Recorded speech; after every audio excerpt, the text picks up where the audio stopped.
اللہ تبارک و تعالی کے فضل و کرم سے سورہ فاتحہ کی تفسیر کل مکمل ہو چکی ہے۔ آج سے انشاءاللہ تعالی نماز کے اندر جو ارکان ہیں، نماز کے اندر جو حرکات و سکنات ہوتی ہیں، ان کے پیچھے جو اسرار و رموز ہوتے ہیں اور ان کے اندر جو حکمتیں ہوتی ہیں، ان پر انشاءاللہ تبارک و تعالی روشنی ڈالنے کی سعادتیں حاصل کریں گے۔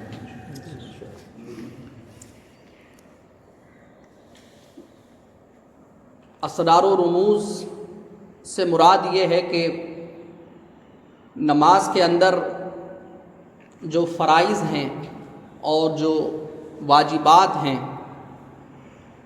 اور جو نماز کے اندر شرطیں ہیں، تو ہر عمل کے پیچھے کوئی نہ کوئی حکمت ہوتی ہے۔ شریعت کا کوئی بھی عمل حکمت کے بغیر نہیں، اور ہر عمل کا کوئی نہ کوئی راز ہوتا ہے اور اس کی ایک حقیقت ہوتی ہے۔ ہر عمل کی ایک روح ہوتی ہے، اس کی جان ہوتی ہے۔ نماز جسم اور روح دونوں چیزوں کا نام ہے۔ نماز کا جو جسم ہے وہ چیزیں ہیں کہ جو ہمیں دیکھتا ہے، جیسا کہ ہم ہاتھ اٹھاتے ہیں تو یہ سمجھیں کہ یہ نماز کا جسم ہے۔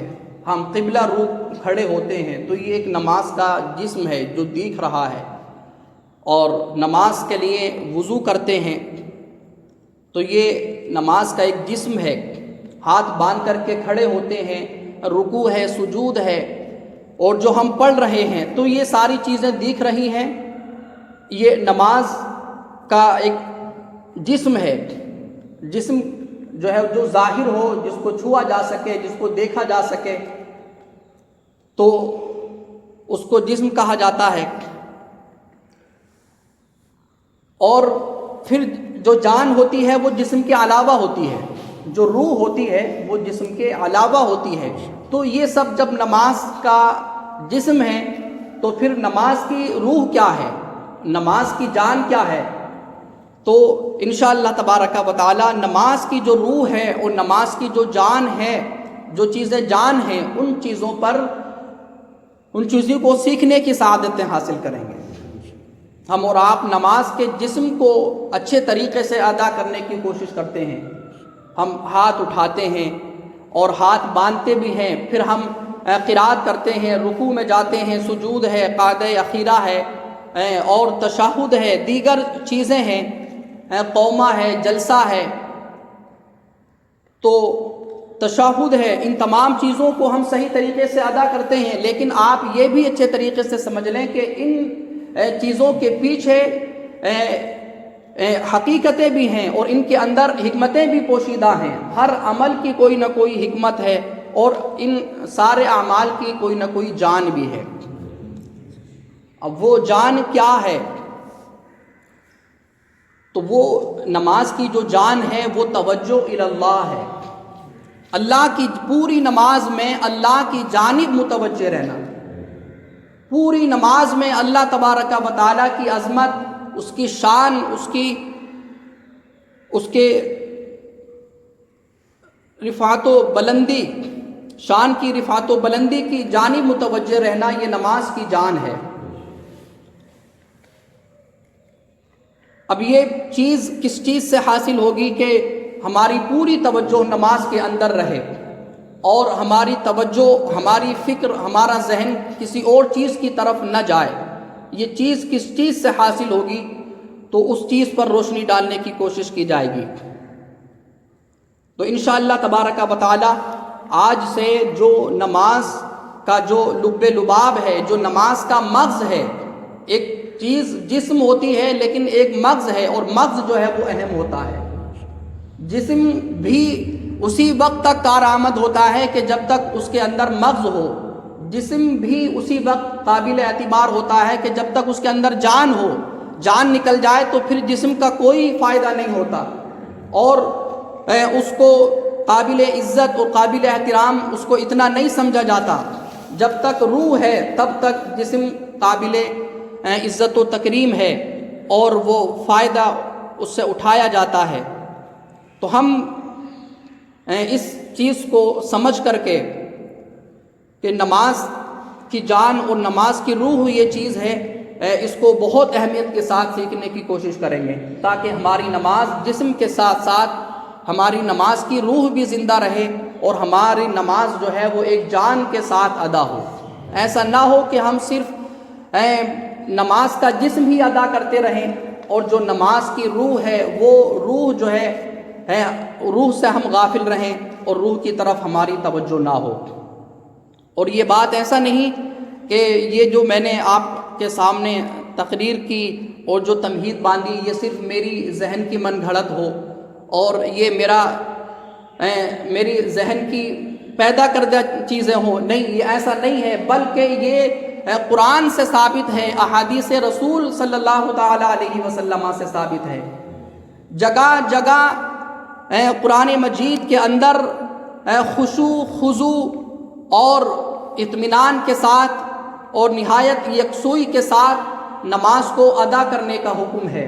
نماز کو اس کے سارے شرائط و فرائض، اس کے واجبات، سنن و مستحبات کے ساتھ ادا کرنے کا قرآن مجید کے اندر ذکر ہے۔ قرآن مجید میں کہیں بھی ایک جگہ بھی یہ لفظ نہیں آیا کہ تم نماز پڑھو، بلکہ جہاں جہاں قرآن مجید میں نماز کا حکم آیا ہے تو یہ آیا ہے کہ نماز کو قائم کرو، اقیم الصلاۃ، اور نماز کا پڑھنا الگ ہوتا ہے اور نماز کو قائم کرنا یہ الگ ہوتا ہے۔ مفسرین ارشاد فرماتے ہیں کہ قائم کرنے سے مراد یہ ہے کہ نماز کو اس کے ظاہری آداب کے ساتھ اور نماز کو اس کے باطنی آداب کے ساتھ پڑھنا، یہ نماز کو قائم کرنا ہے۔ اور اگر نماز کو صرف ظاہری آداب کے ساتھ پڑھ رہے ہیں تو وہ صرف پڑھنا ہوا، وہ نماز کو قائم کرنا نہیں ہوا۔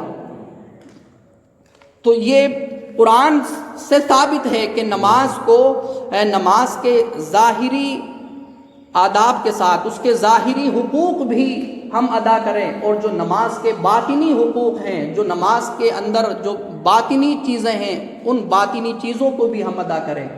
یہ جو ہے وہ قرآن مجید سے ثابت ہے۔ اللہ تبارک و تعالی 18ویں پارے کا آغاز ہی اسی چیز سے ہوتا ہے، قد افلح المؤمنون الذین هم فی صلاتهم خاشعون، کہ حقیقت میں مومنین کامیاب ہو گئے، حقیقت میں مومنین کامیاب ہو گئے، الذین هم فی صلاتهم خاشعون، لیکن وہ مومنین کامیاب ہوئے ہیں کہ جو اپنی نمازوں میں خشوع اور خضوع پیدا کرتے ہیں۔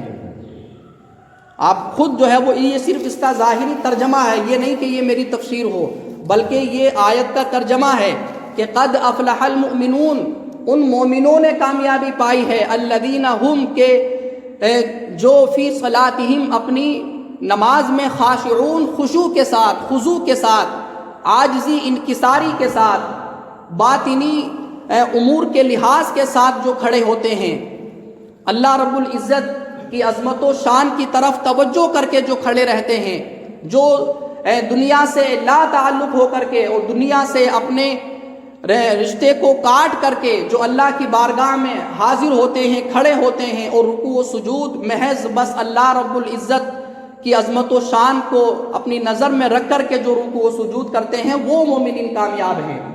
ہر نمازی جو ہے وہ کامیاب نہیں ہے، اس کا یہ مطلب ہوا کہ ہر نمازی کامیاب نہیں ہے، اس لیے کہ نمازی ایک وہ بھی ہے جو محض جسم کو ادا کر رہا ہے، کچھ نمازی وہ بھی ہیں کہ جو ظاہری چیزوں کو ادا کر رہے ہیں، لیکن جو باطنی امور ہیں ان امور کی طرف اس کو توجہ نہیں، تو وہ نمازی کامیاب نہیں۔ اللہ تبارک و تعالی نے اس آیت کریمہ میں یہ چیز ارشاد فرمائی، اور دوسرے پارے کے اندر ارشاد فرمایا کہ حافظوا علی الصلوات والصلاۃ الوسطی، کہ نمازوں کی حفاظت کرو، بالخصوص نماز وسطیٰ کی حفاظت کرو۔ نماز وسطیٰ سے مراد نماز عصر ہے، کہ تمام نمازوں کی حفاظت کرو، تمام نمازوں کو پورے یکسوئی کے ساتھ، دل جمعی کے ساتھ پڑھو۔ والصلاۃ الوسطیٰ، اور جو بیچ والی نماز ہے نماز عصر، اس کی بالخصوص محافظت کرو، اس لیے کہ اس کا بڑا مقام اور اس کی بڑی اہمیت ہے۔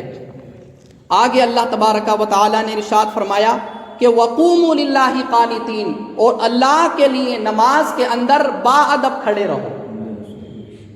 وقوموا للہ قانتین، صرف یہ نہیں کہ حافظوا علی الصلوات، کہ نمازوں کی محافظت کرو اور اسی پر بات جو ہے وہ ختم ہو گئی ہو، نہیں، بلکہ آگے اللہ رب العزت نے ارشاد فرمایا وقوموا، اور تم کھڑے ہو۔ قیام کا معنی آپ جانتے ہیں، للہ، اللہ کے لیے، یعنی اللہ کی رضا کے لیے۔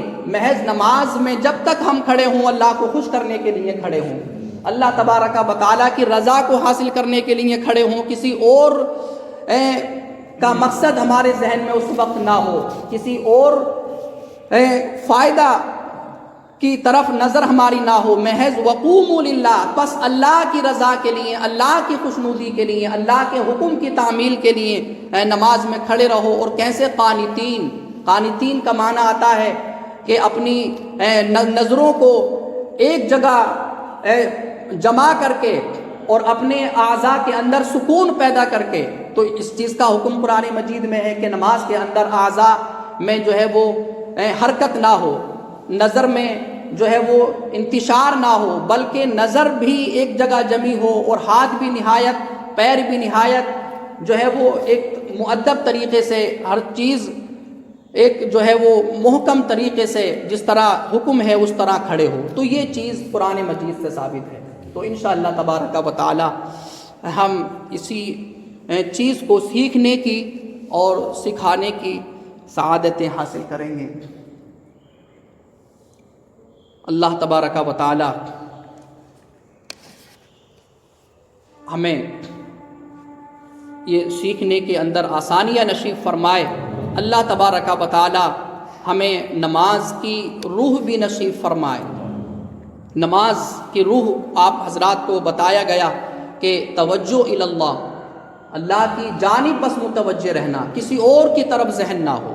اور دوسری چیز ہے حضور قلب، یعنی دل یہاں حاضر ہو، جسم ہی نہیں، جسم تو یہاں حاضر ہو جاتا ہے لیکن دل جو ہے وہ مسجد سے نکل جاتا ہے، وہ کبھی مارکیٹ جاتا ہے، وہ کبھی اپنے گھر پہ چلا جاتا ہے، کتنی دور جو ہے وہ ہماری فکریں چلی جاتی ہیں، کام و کاج میں چلی جاتی ہیں، پریشانیوں کے اندر چلی جاتی ہیں، جو جس مصروفیت میں ہم پہلے ہوتے ہیں اس مصروفیت میں ہماری فکر، ہمارا دل چلا جاتا ہے۔ تو نماز کی روح یہ ہے کہ جب ہم مسجد میں حاضر ہو گئے تو ہمارا دل بھی مسجد میں ہی ہو، اور ہمارے دل میں بس اللہ رب العزت کا خیال ہو، اس کی عظمت و شان کا خیال ہو، اپنی جو ہے وہ ذلت و خواری کا خیال ہو، اور اللہ تبارک و تعالی کی کبریائی کا خیال ہو۔ یہ نماز کی روح ہے۔ اسی پر ہمیں تکبیر تحریمہ سے لے کر کے سلام تک زیادہ ہمیں جو ہے وہ اسی پر توجہ دینا چاہیے۔ اور یہ کس طرح ہمیں نصیب ہوگا انشاءاللہ تعالی، کل سے اس کو سیکھنے کی